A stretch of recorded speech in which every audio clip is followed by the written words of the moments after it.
Coming up on Vegas Nation Game Day. 50 years after one of the most famous plays in NFL history, the Raiders are going back to Pittsburgh.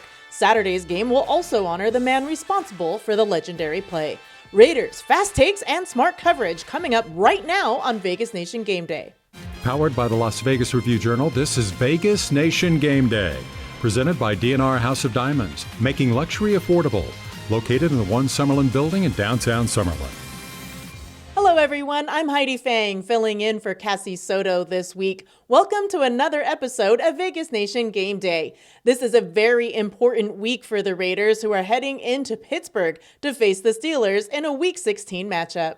This game was set to honor the 50th anniversary of the Immaculate Reception, one of the most historic, or in the Raiders' case, most controversial plays in NFL history. Unfortunately, what was going to be a week full of anniversary celebrations has now turned into a celebration of life. Franco Harris, the Steelers' Hall of Fame running back who scored the game-winning touchdown during the Immaculate Reception, died on Wednesday at the age of 72. We'll discuss the legacy of Harris as well as the Immaculate Reception in our opening drive, brought to you by Capriotti's. Make your game day extraordinary with Capriotti's. Order now. I'm joined now by the Raiders beat writer for the Las Vegas Review-Journal, Vinny Bonsignore. Vinny, if you had to guess what the atmosphere is going to be like on Saturday for the 50th anniversary of the Immaculate Reception in Steelers country, what are you expecting? Yeah, definitely a historical moment. This is one of those NFL indelible moments that will live in history. I mean, it's been 50 years. That's half of a century. And even players that I talked to today, Derek Carr, who weren't alive when this actually happened and weren't alive for a long time, but heard about it from their dads and their grandparents and their uncles and watched it on video and saw all the stories about it. And when you have these two teams, these two iconic franchises linked together forever, not just because of that play, but the fierce rivalry that it became, you know, when you're a part of it like Derek Carr and Devontae Adams now and Josh McDaniels, there's a sense of honor to it. And so there's a togetherness, almost a brotherhood that exists between the Raiders and the Steelers over the years. A lot of those foes have become really close. And while there's fierce competition, there is a sense of respect between these two organizations. It was going to be a great moment on Saturday without question. Now there's definitely a tinge of sadness involved. With the passing of a Steelers legend in Franco Harris, his jersey number is going to be retired during the game, Vinny. How much more emotion do you expect the Steelers players to have as they prepare to face the Raiders in this game? Yeah, no doubt there will be some heavy hearts on the Pittsburgh side of things, as well as the Raiders. And you got to figure that this will be a source of inspiration for the Steelers, knowing that, you know, Franco Harris, one of the iconic legends of their franchise, has passed. That said, this is a really important game for both teams. It's essentially a knockout game. Whoever wins gets to move on in the playoff hunt. Whoever loses, they're going to start making some golf, plans for immediately after the offseason and start really looking ahead to next offseason. So both teams, whether it's the Steelers playing with a sense of pride and whether it's the Raiders who obviously feel that loss but understand they have a job to do, you have to be laser focused in this game and focus on the task at hand. This is going to be one of those football games filled with inclement weather, ice, snow, sleet, 12 degrees, 8 degrees, something in there with single digits, Vinny. What are you expecting the game plan to look like for the Raiders in this kind of weather? There's only so much you can do. It really does come down to execution and precision and who's going to not make mistakes and turnovers, all things that football usually comes down to. And as Josh McDaniels pointed out, dealing with these conditions, a lot of times it's what's the mental side of it. But I could say this. If you're a football player and all these guys have grown up playing football and dreamed about playing in games like this, where there might be snow, there's blustery conditions, it's kind of what you grow up hoping for. So there's a little bit of a test. Your toughness, your grittiness is all going to be put to that test. And there's a bunch of guys I know in the Raiders locker room, and I'm sure as well in Pittsburgh, that want to meet that challenge. The Raiders have had a lot of close games and tons of wild finishes this year, Vinny. How do you expect them to come out and with the playoffs on the line? I'll say this. Aside from that Saints game, which was kind of a one and done type of a bad performance, every game the Raiders play is close. So they'll try to get off to a fast start, as will the Steelers. What will it matter? I don't know. Every game seems to be coming down to the last quarter and sometimes the last drive. To think that it's going to be anything different this time, I don't know. I don't know if we're at that point yet. Last week, you talked about Derek Carr's career and future with the Las Vegas Raiders, Vinny. He has not played well historically in cold weather games. How much pressure will be on Carr in this one to perform? Yeah, Derek's heard that, no question about it, and it's part of his story. But really, when you look at some of the Raiders teams that he was on, they weren't good teams either. So what came first, the chicken or the egg? Was it Derek Carr not playing well in cold weather, or was it his team that really didn't play well? And I got to say, there were some bad teams that he was playing on throughout some of those years. He's quieted some of that over the last couple of years, winning some games. I know in Cleveland, it was really cold at one point. They went to Cincinnati, they didn't win the game, but they played reasonably well in the playoffs. So there's been some cold weather games that they've played pretty well in. I think they're over that hump. Again, it's just going to come down to on Saturday precision and execution for Derek Carr. But you do bring up a good point. He's sort of playing for his future here in Las Vegas. A lot of guys are, and is he going to rise to that challenge and prove that he belongs in the long haul? Flip the Field, brought to you by South Point Sportsbook. Download the app at southpointsports.com. Joining me now is our Review Journal sports columnist, Ed Graney, and it's time to take a look at the other side of this matchup with the Pittsburgh Steelers. Ed, this is a Steelers team that is 6-8 and still vying for a playoff spot as well. They are in the hunt, but they have question marks at quarterback. What do you expect if Kenny Pickett does get the start? Well, listen, Heidi, Kenny Pickett has started 9 of 10 games. He's seen action in 10, but he has had the 2 concussions. Mike Tomlin says he has to improve in all facets of the game.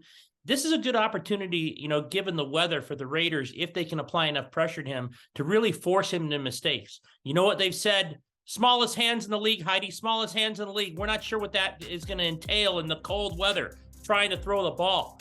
But I'll tell you what, if the Raiders can bring a lot of pressure on him, he could really get into mistakes here. This is a Steelers team that's been banged up on offense, Ed. Running back Najee Harris has struggled with injury. How does this team look to get on the field and get going, especially in a cold weather game? Yeah, this makes it even more important for Kenny Pickett to have a good day, right? As you said, they're banged up. Najee Harris has a hip. Deontay Johnson has a toe. They're expected to play, though. But in this kind of weather, as you said, Heidi, this is going to be tough. Mike Tomlin said they're going to play. They won't be 100%. This is yet another good opportunity for the Raiders if they can somehow come up with a good defensive effort to stop these guys. They're both really good players, but in that weather, a hip trying to run, a toe trying to run, that could be really difficult. We're talking about 11 degrees, 10 degrees. They're talking about, frozen turf maybe. So this is another good example that Kenny Pickett has to play really well at quarterback as his other guys are a little banged up. Head coach Mike Tomlin, Ed, has never coached a losing team for the Steelers. 6-8 right now. How does he get them over the hump? Well, let's reel it up. Mike Tomlin's never had a losing season. 18th most wins in NFL history. 643 winning percentage, ranks 5th all time. 10 playoff appearances, 7 division titles in 15 years. And no, I don't think he can get him to 500, mostly because of the quarterback play right now. You have a young quarterback who's had 2 concussions. We just talked about the guys who are banged up. I just don't think they have enough this year for Tomlin to continue this role of no losing seasons. He's been a wonderful coach in Pittsburgh for a long time, but eventually you have to have guys who can make plays. You have a quarterback who's had concussions. You have other guys who hurt. Heidi, I think this is going to be too big of a road for Tomlin to handle. Doesn't mean they can't beat the Raiders, but when it all said and done at the end of the year, I'm not so sure he can get to 500 or better. The Raiders could be getting healthier on the offensive line. I'm Adam Hill with your injury report for the Raiders against the Steelers on Saturday night. Alex Bars, starting guard, and Dylan Parham, other starting guard, both questionable for this game. If they are back, that is a big boost for the offensive line and the run game in what figures to be a very, very low-scoring and ugly game in some tough conditions in Pittsburgh. The only player that is listed as out for this game, Rock Ya-Sin.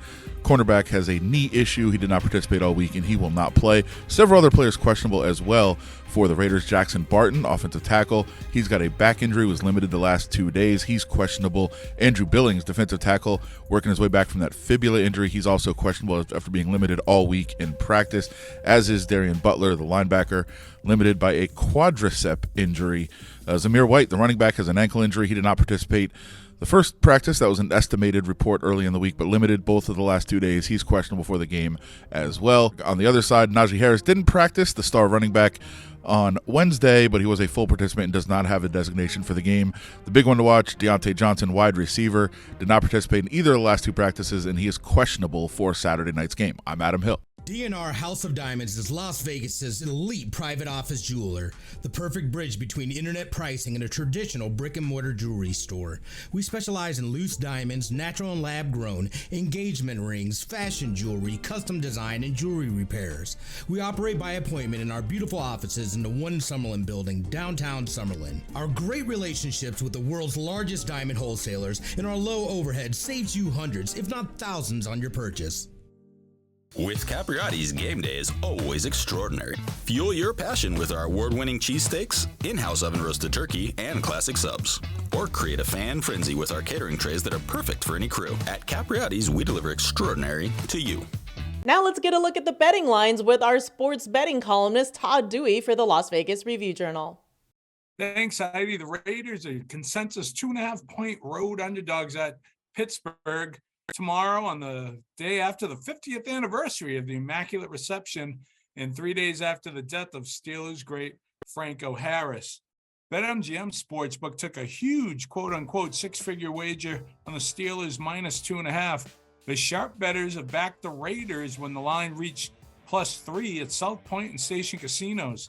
Westgate Superbook also reported sharp action on the silver and black on the money line, which is a simple wager on which team will win. No points involved. The total has dipped from 40 to 38.5 with freezing weather forecast for Saturday night's game. After beating the Patriots on a bizarre final play, the Raiders have an outside shot at the playoffs with a 6-8 record. Making the playoffs pays 18-1 at Circa Sportsbook, where bettors can wager minus 3,200 on them to miss the playoffs. That'll do it for this episode of Vegas Nation Game Day. Thank you everybody so much for watching. Once again, the Raiders headed into Pittsburgh to face the Steelers for the 50th anniversary of the Immaculate Reception. We'll have all of the news and notes covered on the game, but until then, make sure to check out everything that we've put out from articles and Raiders coverage on VegasNation.com. For our entire crew, I'm Heidi Fang. Have a safe and happy holiday season, and thank you again so much for watching. Powered by the Las Vegas Review-Journal, this is Vegas Nation Game Day, presented by D&R House of Diamonds, making luxury affordable, located in the One Summerlin building in downtown Summerlin.